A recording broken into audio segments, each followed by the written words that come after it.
శ్రీరమ సీతగాగ నిజ సేవక బృందము వీర వైష్ణవచార జనంబుగాగ విరజానది గౌతమిగాగ వికుంఠమున్నారాయణ భద్రశైల శిఖరాగ్రముగాగ వసించు చేతనోద్ధారకుడైన విష్ణుడువు దాశరథి కరుణాపయోనిధి. శ్రీరామ రామ రామేతి రమే రామే మనోరమే సహస్రనామ తత్తుల్యం రామనామవరాననే. సీతాలక్ష్మణ సమేత రామచంద్ర పరబ్రహ్మణే నమః. శ్రీ ఆంజనేయాయ నమః. అందరికీ మా నమస్సుమాంజలు. మా స్పేస్లో శ్రీమద్ రామాయణాన్ని ప్రవచించుకుంటున్నాం కదా. ఇప్పటి వరకు అయోధ్యకాండని ముగించుకొని నేడు అరణ్యకాండలోకి అడుగుపెడుతున్నాం. ఇక్కడ నుంచి సీతాలక్ష్మణ రాములు వనవాసంలో దండకారణ్యంలో అరణ్యకాండ ఏ విధంగా సాగుతుందనేది మనం వివరించుకుందాం. వేద విద్యాశ్రితమై మధ్యాహ్న సూర్యబింబ సమానంగా వెలగొందే ఆశ్రమాలతో అలరారే దండకారణ్యంలో సీతారామలక్ష్మణులు ప్రవేశించారు. పరిశుభ్రంగా ఉన్న ముంగిళ్ళన్నీ ముగ్గులతో ఉన్నాయి. నానా విధములైన మృగజాతులకు వృక్ష సమూహాలకు ఆశ్రమించే లతని నిండిన మహావృక్షాలు నయన మనోహరంగా శ్రవణ శోభంగా ఆహ్వానం పలుకుతూ ఉన్నాయి. లేడి చర్మాలు, పవిత్రములైన దర్భలు, శృకస్రవాలు, పావన నదీజల పూర్ణ కలశాలు, కందమూల ఫలాలు, ఆవు నెయ్యి వ్రేల్చిన అగ్నికుండం నుండా వ్యాపించే సుగంధ ధూమం, ఏకాగ్ర చిత్తంతో సాగే వేదగానం, ఇన్నిటితో నిండిన ఆశ్రమాలు, ఆశ్రమ పరిసరాలతో వికసితున్న కమల శోభతో సరోవరాలు, తపోదీక్షితులైన నియమిత ఆహార విహారులైన పరతత్వాన్ని ఉపాసించే మహర్షులు, నర తేజోమూర్తులే గోచరిస్తున్నారు. అది చతుర్ముఖ ప్రజాపతి ఆవాసంలా ఉన్నది. వాల్మీకి చూసారా, దండకారణ్యంలో ఏ విధంగా ఉంది అని వర్ణిస్తూ అది దండకారణ్యమే కానీ అదంతా మునివాటికిలాగా ఉందంట. అక్కడ ఎంతోమంది గొప్ప మహర్షులు తపస్సు చేసుకుంటూ ఉన్నారంట. అక్కడ లతలు పూలతో నిండి సీతారాములకి స్వాగతం పలుకుతున్నట్టుగా ఉందని ఈ విధంగా వర్ణించారు ఆయన. జ్ఞాన సంపన్నులైన మహామునులందరూ రామచంద్రుడు తన పత్నితో తమ్మునితో వస్తున్నాడని తెలిసి ఎదురేగి ఆనందపూర్ణ హృదయంతో మంగళవాక్యాలతో స్వాగతం పలికారు. బ్రహ్మ విద్యను ఉపాసించే ఆ మునులందరూ సీతారామ లక్ష్మణులను చూసి ఆశ్చర్యంతో మాటా పలుకు లేకుండా రెప్పవాల్చకుండా నిలబడి కొంతసేపటికి కర్తవ్యం స్మరణకు రాగా అర్ఘ్యపాదాది అతిథి సత్కారాలతో వర్ణశాల లోపలికి తీసుకెళ్ళి స్వాది జలాలు మధురఫలాలు అర్పించారు. ఎంతైనా మహర్షులు కదండి, వాళ్ళకి తెలియందేముంది. త్రికాల జ్ఞానులు. వచ్చినది శ్రీ మహావిష్ణువు లక్ష్మి అనే వాళ్ళకి తెలుసు కదా. అలా చూస్తూ ఉండిపోయారే తప్ప ఏమీ ఎంతైనా వాళ్ళు మానవమాత్రులే కదండి. దేవుడు ఎదురు వచ్చి ఏం కావాలయ్యా అంటే ఏం కోరుకుంటాను చెప్పండి. ఆ నిమిషంలో కిన్నులయ్యి అలాగే నిలబడిపోతాను తప్ప నోట మాట రాదు. అదే విధంగా ఉంది ఈ మహర్షుల పరిస్థితి కూడా. కొద్దిసేపు అలాగే ఉండిపోయారంట వాళ్ళని చూస్తూ. తర్వాత స్మరణకు వచ్చి అప్పుడు అర్ఘ్యపాద్యాలు ఇప్పించారంట వాళ్ళు. కాబట్టి అది చేయగలిగారు. కానీ అదే మన మామూలు మానవులం అయితే అలాగే చూస్తుండిపోతాం తప్ప మనకి వేరే ఏమి కాదండి. ఏమీ గుర్తుకు రాదు, ఏమీ స్మరణకు రాదు. ఎందుకంటే ఎదురుగా ఉంది నీలామోహనుడు శ్రీరామచంద్రమూర్తి, పక్కన ఉన్నది శ్రీ మహాలక్ష్మి అయిన సీత. వాళ్ళిద్దరినీ చూస్తే అమితానందంతో మనకి ఇక నోట మాట వస్తుందా చెప్పండి. కదలకుండా అలాగే నించుండిపోతాం. వాళ్ళు మహర్షులు కాబట్టి వాళ్ళని వాళ్ళు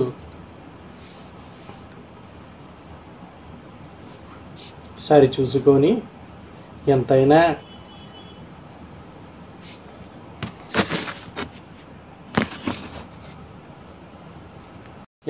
వారు ఇంద్రియ నిగ్రహాలు కనుక నిగ్రహించుకోగలిగారండి. మామూలు మానవులైతే మన వల్ల కాదు. అంతటి చక్కటి అందాన్ని ముందుంచుకొని ఇంకా ఏం మాత్రం చేయగలమని చెప్పండి.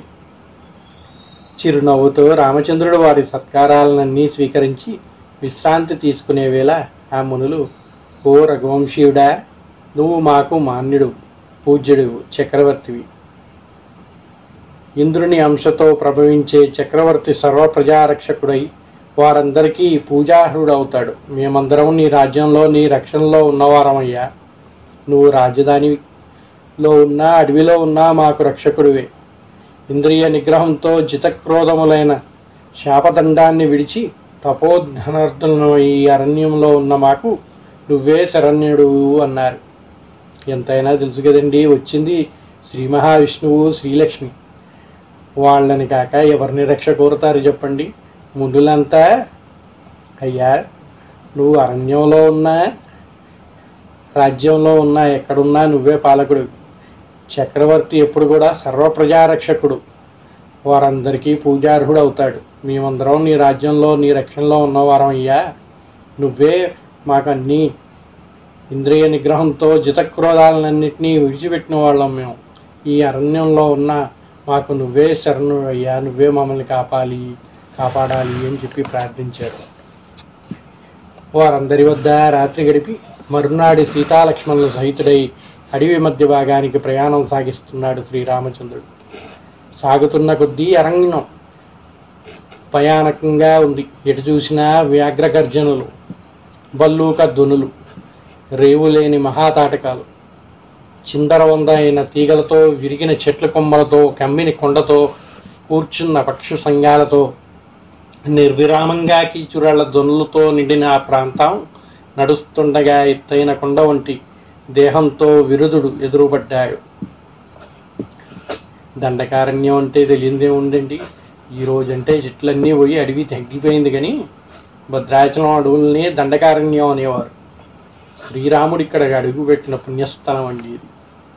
ఆ దండకారణ్యం ఎలా ఉండేదయ్యా అంటే, ఆ కాలంలో చీకటిగా, అంటే పూర్తిగా చెట్లతో నిండిపోయి ఎటు చూసినా ఏమి కనిపించేది కాదంట. అంత చీకటిలో అంతా భయానకంగా ఉండేదంట. శ్రీరాముల వారు ముందుకు కదులుతుంటే వాళ్ళకి కూడా లోనకి పోతున్న కొద్దీ ఆ చిక్కటి అడవిలో భయానకంగా దృశ్యాలు కనిపిస్తున్నాయంట. ఒకవైపు వ్యాఘ్రాల అరుపులు, మరోవైపు బల్లూకాల సందడి. ఇవన్నీ చూస్తూ ముందుకు కదులుతున్నారు. అలా కదులుతున్న వాళ్ళకి విరాధుడు ఎదురుపడ్డాడు. లోతుగా ఉన్న కళ్ళు, విశాలమైన నోరు, ఎదురుకు పడుకొచ్చిన పొట్ట. ఆయన పొట్టలా ఉందయ్యా అంటే ఎదురుకి పొడుచుకొచ్చిందంట, అంటే బాణపొట్ట. ఇంకా నెత్తురు ఓడుతున్న పెద్ద పులి చర్మం చుట్టబెట్టుకుని వికృత రూపంలో బీభత్స దేహంతో ఉన్న వాడి భుజం మీద ఇనుప శూలం ఉంది. ఆ శూలానికి 3 సింహాలు, 4 శార్దూలాలు, 10 అడవి పందులు, 2 తోడేళ్లు, 1 ఏనుగు తల వేలాడుతున్నాయి. వామ్మో, ఎంత పెద్ద శూలమో చూడండి అది. వాటికి ఎన్ని వేలాడుతున్నాయో చూశారు కదా. వీటన్నిటినీ తన భుజం మీద ఉన్న శూలంతో మోసుకుంటూ వస్తున్నాడు. సీతారామ లక్ష్మణులు కంటపడటంతో వాడు ఒక్క అరుపు అరిచి వారి మీదకి లంఘించాడు. లంఘిస్తూనే ఒక చేతితో సీతను పట్టుకొని, ఎవరురా మీరు? ఆయువు మూడిన వాడికి కానీ ఈ ప్రాంతంలో గాలి పీల్చడు. ఇంతకీ మీ విషయాలేమిటి? చేతిలో శరచాపాలున్నాయి, నడుమున కత్తులు మెరుస్తున్నాయి. మరి మహామునుల వలె నారిచీరలు కట్టి జడలు వేసుకున్నారేమిటి? నేనెవరినో తెలుసా? విరాధుడిని, రాక్షస రాజుని. ఋషుల మాంసమే ఆహారంగా తీసుకుంటాను. ఈ సుందరిని నా భార్యగా గ్రహించి పాపకర్ములైన మీ రక్తం త్రాగుతాను అని ఒక్క పొలికేక వేశాడంట. జానకి గజగజలాడింది. జంజం మారుతంలా అరటి మువ్వలా చెలించింది ఆమె. సీతను చూచే రాముని గుండె వణికింది. తమ్ముడా, విదేహాధీశుని ఇంట ఆడబిడ్డకు ఎటువంటి క్లేశాలు తెచ్చిపెట్టాం.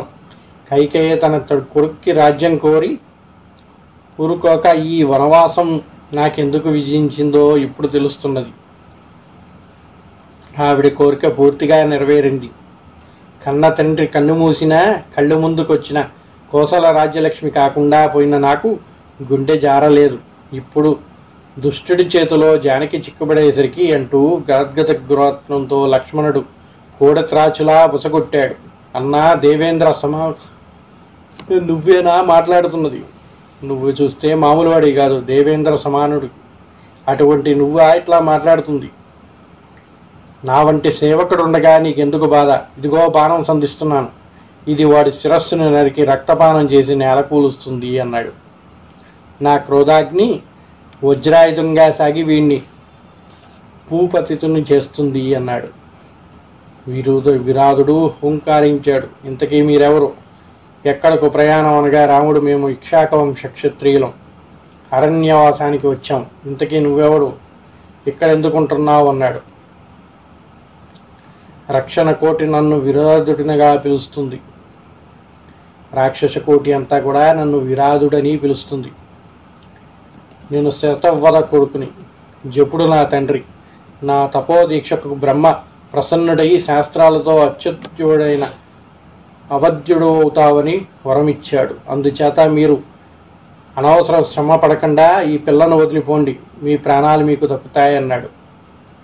ఆ మాటలు వింటున్న రామచంద్రుడు కన్నులతో విష్పలింగాలు రేగాయి. ఓరి దుష్టుడా, నీకు కాలం సమీపించడం వల్లనే సీతను పట్టుకున్నావురా. బ్రతుకు కడతేర్చి కందువు గాని అంటూ బాణం సంధించి విరాధుని శరీరానికి గురిపెట్టి కుట్టాడు. రాముడు విడిచిన 7 బాణాలు విరాధుని శరీరం నుంచి దూసుకుపోయి నేలలో దిగాయి. కుషితుడై విరాధుడు సీతను విడిచి శూలం ముందుకు పెట్టి భీకర గర్జన చేస్తూ వికృత వదనంతో రాముని మీదకి నడుస్తున్నాడు. రామలక్ష్మణులు శరవర్షంతో వాని గమనవేగాన్ని అరికట్టారు. ఎన్ని బాణాలు దిగినా వాడు చలించకుండా శూలం విసరటం, రాముడు దానిని మధ్యలోనే 2 ముక్కలు ఖండించటము ఏకకాలంలోనే జరిగాయి. రామలక్ష్మణులు వాడి కత్తులతో వాని భుజాలు నరకటం మొదలుపెట్టారు. వాడు వారిద్దరినీ చెరొక చేత్తో బంతుల్లా పట్టుకొని పైకెత్తి అడవిలోకి పరుగు ప్రారంభించాడు. అప్పుడు రాముడు, తమ్ముడా, ఈ రాక్షసుడు మనకు మంచి సాయం చేస్తున్నాడు. ఈ అడవిలో దారి తెలియక అవస్థపడుతున్న మనకు వీడి భుజాల మించి అంతా చూచే అవకాశం దొరికింది అన్నాడు. చూశాడండి రాముడు ఏమంటున్నాడో, వాడితో ఏ విధంగా ఆడుకుంటున్నాడో చూడండి. రామలక్ష్మణులు ఇద్దరిని కూడా బంతిలా పైకి లేపి ఆడుకుందామని చూస్తున్నాడు వాడు. వీళ్ళేమో చూశాడా, వీడు మనకి సహాయం చేయడానికే వచ్చాడు, ఈ అడవిలో ఎటెల్లాలో తెలియక మనం ఇబ్బంది పడతా ఉంటే మనకి దారి చూపించడానికే పైకెత్తాడు అని చెప్పి అంటున్నాడంట. ఇదే పాజిటివ్ థింకింగ్ అంటారు. మనం రామాయణం చదవాలి అనేది ఎందుకో తెలుసా అండి? రామాయణంలో ఎన్నో విషయాలు ఉన్నాయి. మనకి చీకట్లో పడిపోయాం, కష్టాల ఊబిలో చిక్కుకున్నాం, బయటికి ఎలా రావాలో అర్థం కాదు. అటువంటి సమయంలో ఇటువంటి పాజిటివ్ థింకింగ్ ఏ విధంగా సహాయపడుతుందో చూసారా? అందుకే ఏ సైకియాట్రిస్ట్ దగ్గర లేని మందు మన రామాయణంలో ఉంది. అందుకే ఒక్కసారైనా రామాయణం చదవాలి అంటారు. ఇక్కడ సీత భయభ్రాంతి అయి, ఓ రాక్షసుడా, పవిత్రశీలుడు, సచ్చరితుడు, సత్యవ్రత పరాయణుడు అయిన నా భర్తను విడిచి నన్ను చంపేయని రోజించసాగింది. ఆమె ఆర్తనాదం విన్న రామలక్ష్మణులు నిశ్చితంగా యోచించి ఇద్దరూ ఏకకాలంలో వాడి చేతులు నరకటంతో వాడు మూర్ఛితుడై నేలకూలాడు. నేలకూలిన రాక్షసుని తమ పాదాలతో ముష్టిఘాతాలతో ఎంతగా హింసించినా వాడు అంతిమ శ్వాస విడవలేదు. అది చూసిన రాముడు, తమ్ముడు, వీడు ఇలా చావడు, నేను నా కాలితో తొక్కి ఉంచుతాను, నువ్వు గొయ్యి తవ్వు, అందులో పూర్తి చేద్దాం అనగా విన్న విరాధుడు, ఓ ఇక్ష్వాకవంశీయుడా, ఇప్పటికీ తెలిసింది నాకు నువ్వెవరివో. నా మోహం అంతా తొలగిపోయింది. నువ్వు కౌశల్యాసుతుడివని, ఈ చిన్నవాడు నీ తమ్ముడని తెలిసింది. నేను తుంబరుడు అనే గంధర్వుడు, కుబేర శాపం వల్ల ఈ అవస్థల పాలయ్యాను. నీ చేతుల్లో నాకు శాప విమోచనం అనుగ్రహించాడు ఆయన. ఇప్పటికయ్యా నాకు అర్థమైంది నువ్వెవరవో. నువ్వు కౌశల్యాసుతుడు కదూ, నీ తమ్ముడు కదూ, లక్ష్మణుడు కదా అతడు. నాకు ఇప్పటికి అర్థమైంది అయ్యా, నేను ఎవరినో కాదు, నేను ఒక గంధర్వుడిని, తుంబరుడు అని నా నామధేయం. కుబేరుని శాపం వల్ల ఈ అవస్థలు పాలయ్యాను. నీ చేతిలోనే నాకు పాప విమోచనం అనుగ్రహించాడు ఆయన. ఇప్పటికి తీరిందయ్యా నా పాపం అని చెప్పాడు. ఓ వరంతప, నన్ను ఆ గోతిలో పాతిపెట్టండి. అదే నాకు మృత్యు మార్గం. ఇక మీరు ఇక్కడ నుండి కొద్ది దూరం వెడితే అక్కడ శరభంగ మహర్షి ఆశ్రమం ఉన్నది. ఆయన మీకు సర్వశుభగలు అనుగ్రహిస్తాడు అన్నాడు. విరాధుడు చెప్పినట్టే రామలక్ష్మణులు వాణ్ణి ఖననం చేసి వెనుదిరిగి జానకిని సమీపించారు. ఆమెను దగ్గరగా తీసుకొని జరిగిన కథ అంతా చెప్పి శరభంగ మహర్షి ఆశ్రమం వైపు వెళ్ళారు. ఎందుకు కాదండి రామలక్ష్మణులకి అరణ్యవాసం ఇచ్చింది? ఈ భూలోకంలో ఉన్న పాపాత్ములన్నిందరినీ ఖండించి భూభారం తగ్గించడానికే వాళ్ళకి వనవాసం. ఎప్పుడు కూడా ఇప్పుడు గుర్తుపెట్టుకోండి, మహాపురుషులకి శాపం కూడా మనకి వరమే. రాముడికి వనవాసం అనుగ్రహించిన కైకేయిని అందరూ తిడతారు, కానీ ఆమె ఆ వరాన్ని మనకు అందించిందండి. వాళ్ళని కష్టపెట్టడానికి కాదమ్మ పంపించింది, మనల్ని రక్షించడానికి. ఆ శ్రీరామచంద్రుడు భూమి మీదకి అవతరించిందే అందుకు కదా. అది జరగాలంటే ఆయన వనవాసానికి వెళ్ళాలి. ఆయన వనవాసానికి వెళ్ళాలంటే ఏదో ఒకటి జరగాలి. కాబట్టి ఆ నింద కైకేయి మీద పడ్డది తప్ప అదంతా కూడా వాళ్ళంతా నిమిత్త మాత్రులు.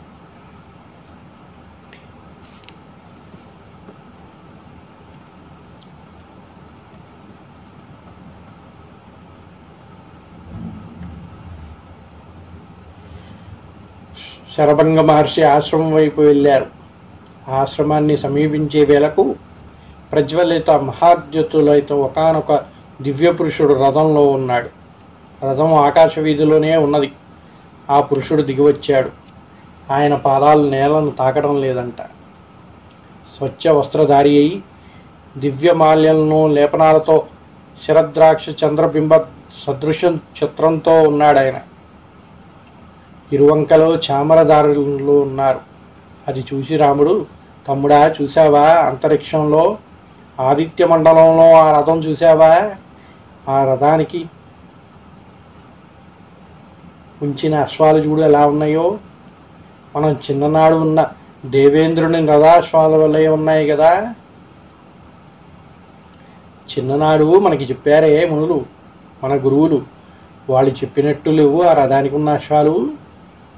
ఆయన దేవేంద్రుడిలాగా అనిపించట్లేదు.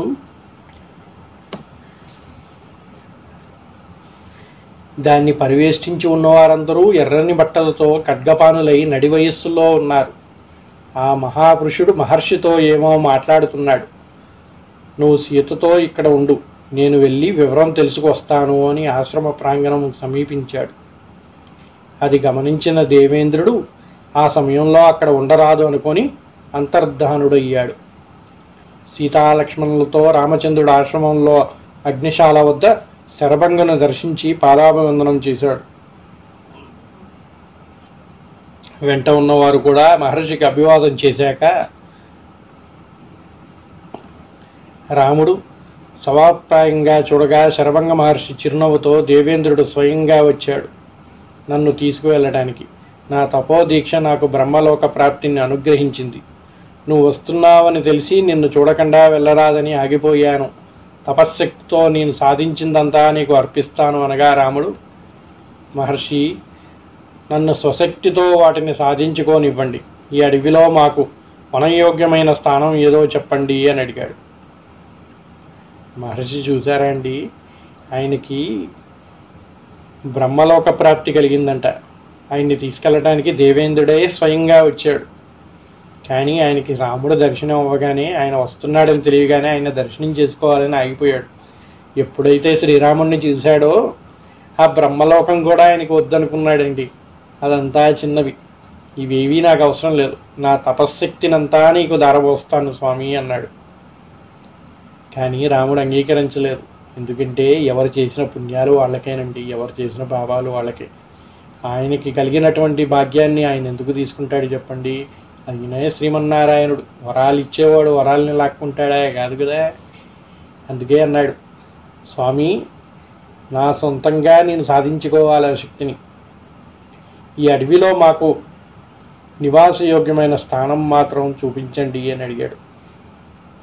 దానికి ఆయన ఈ విధంగా చెప్పాడు, రామచంద్ర ఇక్కడ సమీపంలో సుతీక్ష మహర్షి ఆశ్రమం ఉన్నది. ఆయన నీకు అన్ని విషయాలు చెబుతాడు. అక్కడ మరొక క్షణం నిలబడు, నా దేహాన్ని విసర్జింపజేస్తాను అని ఆజ్యదారితో అగ్నిని ప్రజ్వలింపజేసి అందులో ప్రవేశించాడు. అలా ఆయన బ్రహ్మలోకం చేరిన అనంతరం ఆ పరిసర ప్రాంతాల మునులందరూ రామచంద్రుని చేరి, దాశరథి, ఈ వృథావిలో నీ అంతటి వీరుడు లేడు. నువ్వు సర్వజగన్నాథుడు. పృథివీపతివి. తన పాలితులు సంపదలో 6వ భాగం ఉన్నగా గ్రహించి వారి రక్షణ భారం వహించాలి. ఇక మా వంటి తపస్సులు తపఫలంతో 4వ వంతు ప్రభువుకి లభిస్తుంది. అందుచేత మా రక్షణ భారం కూడా నువ్వే వహించాలి. చిత్రకూటం నుండి పంపాతీరం వరకు ఉన్న మా మునిజనాన్ని రాక్షసులు విపరీతంగా హింసిస్తున్నారు. ఈ రాక్షస బాధ మాకు తొలగించవలసిన వాడు నువ్వే స్వామి అన్నారు. మహామునులారా, మీ ఆజ్ఞ నాకు శిరోధార్యం. పితృవాక్య పాలనకై నేను అడవికి వచ్చాను. ఇప్పుడు మీ ఆదేశం కూడా నాకు అవశ్యం అనుసరణీయం. మీకు క్లేశాలు కలిగించే రాక్షసుల్ని అందరినీ సంహరిస్తాను అని వారికి అభయం ఇచ్చాడు. అనంతరం సీతాక్ష మహర్షి ఆశ్రమం వైపు సాగారు సీతారామ లక్ష్మణులు. నదీ తీరం వెంట నడిచి మహర్షి ఆశ్రమాన్ని చేరారు. వీరి కులగోత్రాలు చెప్పుకొని పాదాభివందనం చేశారు. ఆయన రాముణ్ణి దగ్గరికి తీసుకొని, రామభద్ర, మీరు అడవిలో అడుగుపెట్టింది మొదలు మీ వార్తలు ఎప్పటికప్పుడు మాకు అందుతూనే ఉన్నాయి. చిరకాల తపఫలంగా నేను సాధించిన పుణ్యలోకాలు తపశ్శక్తి నీకు దారపోస్తాను అన్నాడు. రాముడు వినయంగా, మహాత్మా, ఆ శక్తుల్ని స్వయంగా సాధించే అవకాశం నాకు అనుగ్రహించండి. చూసారా, ఏ ముని చూసినా, ఏ మహర్షి చూసినా వారు తపఫలాన్ని అంతా కూడా రాముడికి దారబోయటానికి సిద్ధంగా ఉన్నారు. కానీ శ్రీరాముడు, స్వామి, నాకు ఇవేమీ అవసరం లేదు. సొంతంగా నేను ఆర్జించుకునే శక్తి నాకు ప్రసాదించండి. నేనే సొంతంగా సంపాదించుకుంటాను అని చెప్పేసి వినయంగా తిరస్కరిస్తున్నాడు. మీ భూతదయా దృష్టిని, తపశ్శక్తిని శరభంగ మహర్షి మాకు వివరించారు. మేము ఇక్కడ నివాసించాలో మీరే చెప్తారని ఆయన అన్నారు. మీ ఆదేశం కోసం ఎదురు చూస్తున్నాం అన్నాడు. రామభద్ర, మీరు ఇక్కడే ఉండవచ్చు. ఈ పరిసరాల్లో కొన్ని మృగాలు ఉన్నాయి. అప్పుడప్పుడు వచ్చి మన తపోదీక్షని విఘ్నం కలిగిస్తాయి. అంతే, అవి క్రూరమృగాలు కావు అనగా రాముడు, ఆ మృగాల్ని వేటాడటం మాకు పెద్ద పని కాదు. అయితే అది మా అభిమతం కాదనుకుంటూ ఉన్నా. అయినా మీ ఆశ్రమంలో ఉండవలసినదిగా మమ్ము నిరోధించవద్దు అన్నాడు. రొద్దు గుంకింది. సాయంకాలం అయింది. అందరూ సంధ్యాపదర్శన చేశారు. రాత్రి గడిచింది. ఉదయపు సంధ్యావందనాలు ముగించి మళ్ళీ మహర్షికి అభివాదం చేసి, మాకు అనుజ్ఞ ఇవ్వండి అన్నాడు రాముడు. ఆ మహర్షి ఏమన్నాడు, ఇక్కడే ఉండండి అయ్యా, మీరు ఎక్కడికో వెళ్ళవలసిన అవసరం లేదు. ఇక్కడ క్రూరమృగాలు ఉన్నా కూడా ఎవరిని ఇబ్బంది పెట్టవు. అవి వస్తాయి, అప్పుడప్పుడు ఆటంకం కలిగించి మళ్ళీ వెళ్ళిపోతాయి అన్నాడు. రాముడు కూడా అంతా విని, స్వామి, వాటిని వేటాడటం మాకు పెద్ద విషయం కాదు, కానీ వాటిని వేటాడాల్సిన అవసరం కూడా లేదని అనిపిస్తుంది. అయినా మమ్మల్ని ఇక్కడ నిర్బంధించకండి, దయచేసి మాకు అనుజ్ఞ ఇవ్వండి అని కోరాడు. రామభద్ర, ఈ దండకార్యంలోని మహాత్ముల ఆశ్రమాలన్నీ మీరు దర్శించాలి. సుగంధభరితులైన పూలతో నిండిన చెట్లు, అత్యంత స్వాదుఫలైన మూలఫలాలు, ప్రశాంత వాతావరణం, కలస్వనాలు, పక్షులు, రుచిగా ఉండే జలాలు నిండిన కొలనులు, చక్కని సెలయేళ్ళు, హాయిగా నర్తనం చేసే మయూరాలు, ఇవన్నీ చూసి మళ్ళీ నా ఆశ్రమానికి రావాలి సుమా అన్నాడు మహర్షి. రామలక్ష్మణులు ఆయనకి ప్రదక్షిణం చేసి ప్రయాణ సన్నద్ధులయ్యారు. జానకి వారికి బాణ తునీర ఖడ్గాలు అందించింది. యాత్ర ఆరంభమైంది. ఆ మాట ఈ మాట చెప్పకుంటూ వెడుతున్నారు. ఆ సమయంలో జానకి, ఆర్యపుత్ర, అధర్మం ఉన్నది, అది ఏదో సందు చూచుకొని మహామహులను కూడా వంచిస్తుందని విన్నాను. అసత్యభాషణం, పరదారిభిగమనం, వైరము లేని హింస, ఈ 3 అధర్మ పదాలు. ఇందులో మొదటి 2 మీ దరి చేరవు. మూడవదున్నదే వైరంలో లేని హింస, అదొక్కటే మనల్ని బాధించేలా ఉంది. మహర్షి గణ రక్షణార్థం రాక్షస సంహారం చేస్తానంటున్నారు. రాక్షస సంహారానికి మీరు దండకారణ్యం వచ్చినట్టు వీరు అనుకుంటున్నారు. మనకు రాక్షసులతో వైరం లేదు. వారి మీద బాణప్రయోగం దేనికి? అందుచేత మనం ఈ అడవిలో ఉండవద్దు. మీరిద్దరూ ధనుర్బాణధరులై సాగుతూ ఎదురైన రాక్షసుల మీద శరవర్షం కురిపిస్తారు. రాజపుత్రుడికి ధనస్సు అగ్నిహోత్రుడికి ఇంధనం వంటిది. నాకు కథ గుర్తుకు వస్తున్నది. పూర్వకాలంలో ఒక మహర్షి తపస్సు భగ్నం చేయడానికి మార్గాంతరం లేక దేవేంద్రుడు సైనిక రూపంలో వచ్చి తన ఖడ్గాన్ని ఆయన దగ్గర దాచిపెట్టమన్నాడు. ఆ మహర్షి దాన్ని రక్షించడం కోసం నిరంతరం తనతో ఉంచుకు తిరుగుతున్నాడు. అంతతో ఆయన మనస్సు ఆ ఖడ్గాన్ని వినియోగించడానికి అలవాటు పడి క్రూర కర్మలకు, అధర్మానికి లొంగి నరకానికి తీసుకువెళ్ళింది. మీకు హితోపదేశం చేయగల శక్తి నాకు లేదు. కానీ మనతో ద్వేషం లేని వారి మీద కత్తి దూయటం దేనికి? తపోవనాల్లో శస్త్రంతో పనేమిటి? చూసారా, వీళ్ళందరూ మీరు రాక్షస సంహారానికే వనవాసం వచ్చారనుకుంటున్నారు. మనకి వాళ్ళతో వైరం లేదు. అలాంటప్పుడు వాళ్ళ మీద కత్తి దూయటం దేనికి అని అడుగుతుందంట సీత. అయోధ్యకి వెళ్ళాక ఆ బాణాసనంతో శిష్టరక్షణ చేయవచ్చు. ఇక్కడ మన వృత్తితో ఉండవచ్చు. ధర్మమే సర్వార్థ కామాలకు మూలమని, అదియే ఈ జగత్తుకు శ్రేయస్కరమని విన్నాను. కనుక ఈ అరణ్యంలో ఉన్నంతకాలం వనవాస ధర్మం ఆచరించండి. ఈ మాటలు నా మనస్సులోని చంచలం వల్ల చెప్పాను. వీటి నుంచి చెడ్డలు మీ అన్నదమ్ములిద్దరూ యోచన చేయండి అన్నది. ఆమె చెప్పిందంతా చెప్పి, నేను చెప్పిన దాంట్లో మంచి చెడ్డలు ఏవో మీరే యోచన చేయండి. ఏదో నా చంచల్యం వల్ల ఇవన్నీ చెప్పాను అన్నది సీత. రాముడు జానకి స్నేహసిగ్ధాలు హిత సంభారితాలు అయిన నీ మాటలు జానకి రాజనందన చక్కగా చెప్పావు. అడవిలో ఉన్న, అయోధ్యలో ఉన్న క్షత్రియ ధర్మమే. శిష్టులను, ఆర్తులను రక్షించడానికి రాజవంశీయులు ఖడ్గం ధరిస్తారు. ఈ అరణ్యంలో ప్రశాంతంగా తపోదీక్ష వహించిన మునిజనాన్ని హింసించే దుష్టుల్ని సంహరించడం నా ధర్మం. నిన్ను లక్ష్మణ్ణి విడిచిపెట్టడానికి కూడా సంకోచించను. కానీ ధర్మ మార్గాన్ని విడవటం అనే మాటకు అవకాశమే లేదు అని చెప్పాడు రాముడు. చూసారా అండి, రాముడు ఎంత ధర్మమూర్తియో. అవసరమైతే నిన్ను లక్ష్మణ్ని కూడా విడిచిపెడతాను, కానీ ఈ ధర్మ మార్గాన్ని విడిచిపెట్టను. క్షత్రుడే అన్న నా ధర్మం ఈ ఆర్తులందరినీ రక్షించటమే. దానికోసమే రాజవంశీయులు ఖడ్గాన్ని ధరిస్తారు. దుష్టుల్ని శిక్షించాల్సింది నా ధర్మం అని చెప్పాడు.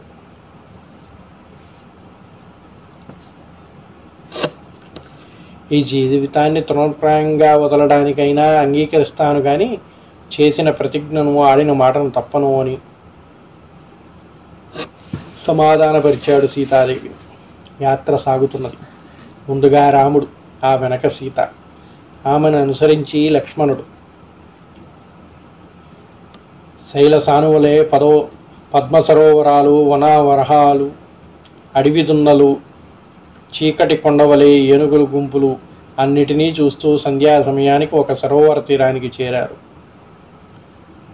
ఆ స్వచ్ఛ జలాల మధ్య ఎర్రని తెల్లని పద్మాలు, జలవృక్షాలు, కలస్వనాలు, వీటన్నిటినీ మించి కమ్మని గీతాగానానికి అనుగుణంగా వాద్యఘోష వినారుగా ఆశ్చర్యంతో అక్కడ ధర్మవృత మహర్షిని సమీపించి ఆ విశేషం ఏమిటని అడిగారు.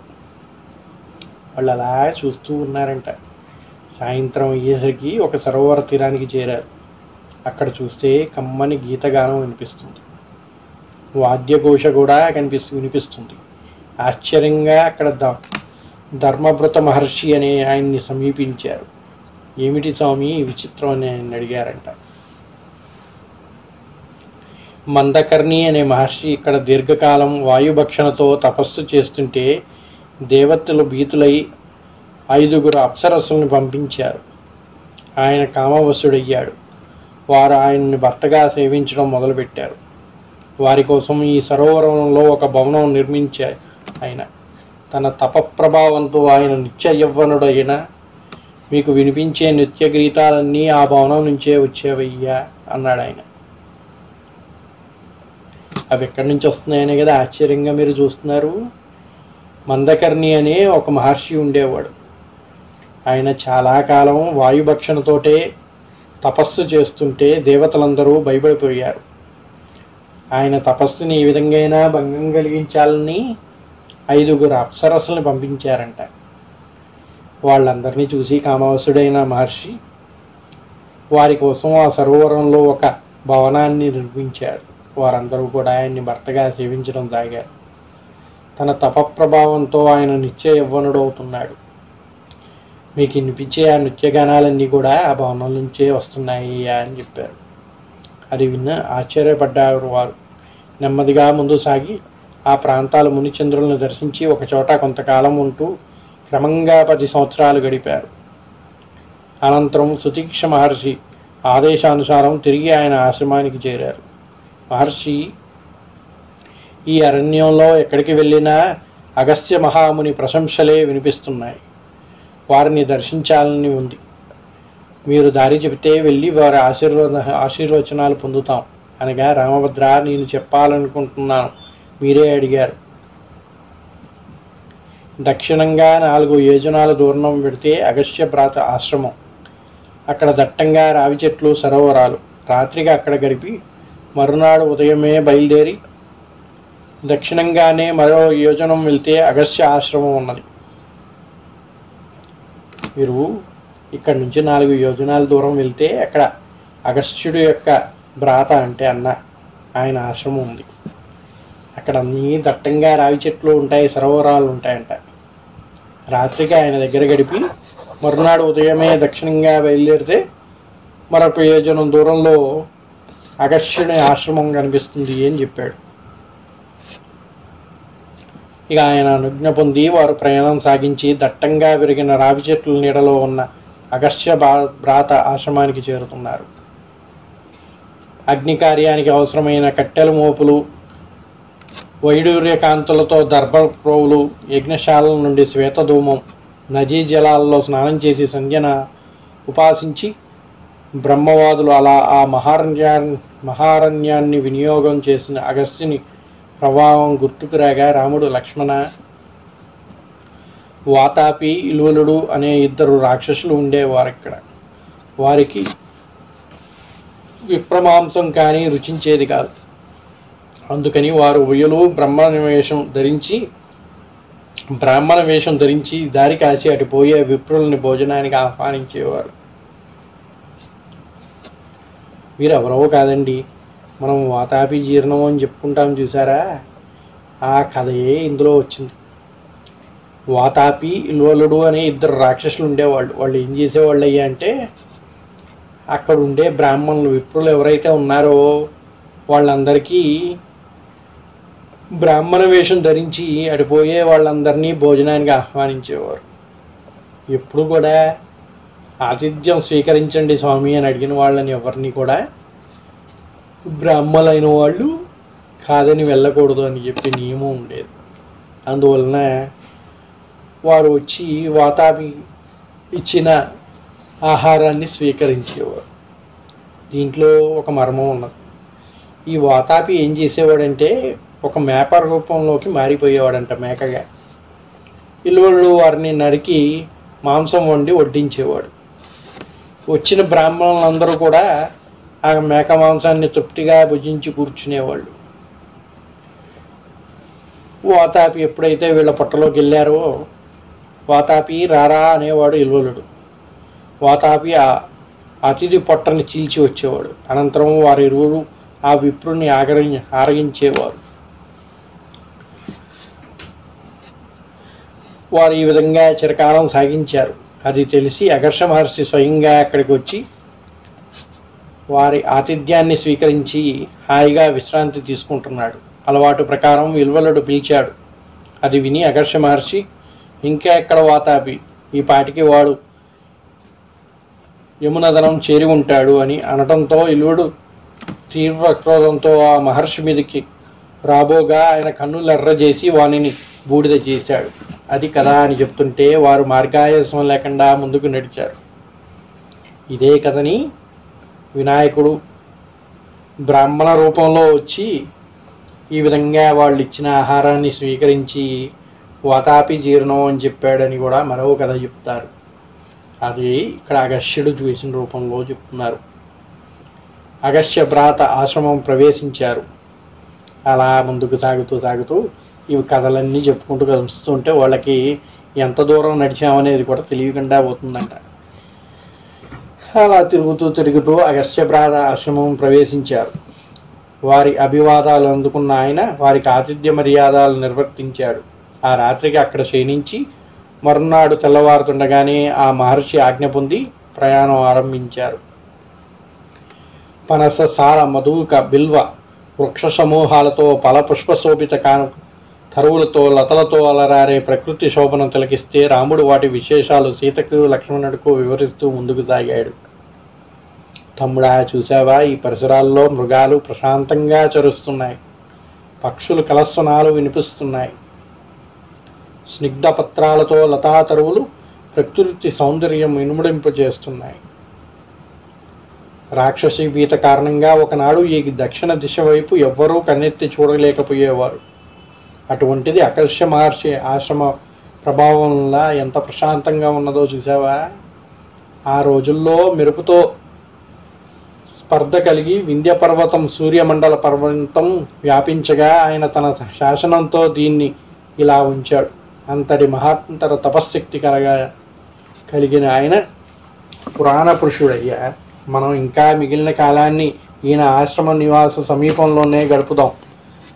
ధర్మబద్ధులు, సత్యబద్ధులు అయిన వారెందరో ఆయన ఆశ్రమంలో ఉంటున్నారు అని రాముడు చెప్తుండగా ఆశ్రమం సమీపించారు. సీతారామ లక్ష్మణులు ఆశ్రమం సమీపించాక అక్కడ ఉన్న శిష్యునితో, మేము దాశరథి నందనులం, రామలక్ష్మణులం. ఈమె నా ఇల్లాలు జానకి. మేము మహర్షి దర్శనానికై వచ్చాము అన్నాడు రాముడు. శిష్యుడు వెళ్ళి చెప్పగా మహర్షి, ఎంతకాలానికి రఘువులను చూడాలని అనుకుంటూనే ఉన్నాను, తక్షణం తీసుకురా అన్నాడు. బ్రహ్మచారి తిరిగి వచ్చి, ఎవరయ్యా రాముడు, మా గురువులు వారిని చూడాలని కుతూహలపడుతున్నారు అని దారి చూపించాడు. వాని వెంట వారు అగస్త్యుని అగ్నిశాల చేరారు. అక్కడ ఎన్నో హరిణులు కనిపించాయి. అగ్ని, వాయు, విష్ణు, ఇంద్ర, భగ, వివస్వన, సోమ, కుబేర, దాత, విధాత, వరుణ, గాయత్రి, వాసుకి, గరుడ, కార్తికేయ ధర్మలతో వసువులకు కూడా బలిభోజన స్థానాలని అగ్నిశాల ప్రవేశించారు.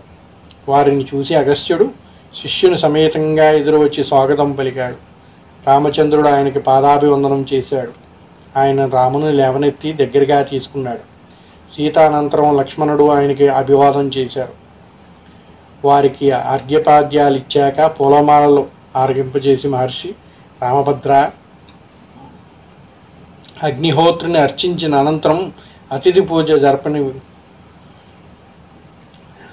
పూజ జరపని వాడున్నాడే, వాడు కుటశాక్షాలు చెప్పేవాడిలా తన మాంసం తనే తింటాడు అని శాస్త్రఘోష. ధర్మజ్ఞుడు అయిన నువ్వు నా ఆతిథ్యం స్వీకరించడం మా అదృష్టం అని కొంత ప్రసంగం సాగించాడు. రామ, వజ్రఖచితమైన హేమ నిర్మితమైనది ఈ ధనస్సు. ఇవిగో అక్షయ తరుణులు, వీటిని తీసుకో. ఈ రజత ఖడ్గం నీ దగ్గర ఉంచుకో. ఇవి విశ్వకర్మ నిర్మితాలు. వీటితోనే శ్రీమన్నారాయణుడు దేవతలకు సర్వశుభాలు సమకూర్చాడు. వీటిని దేవేంద్రుడు నా దగ్గర ఉంచాడు. ఇవి నీకు అలంకారాలు.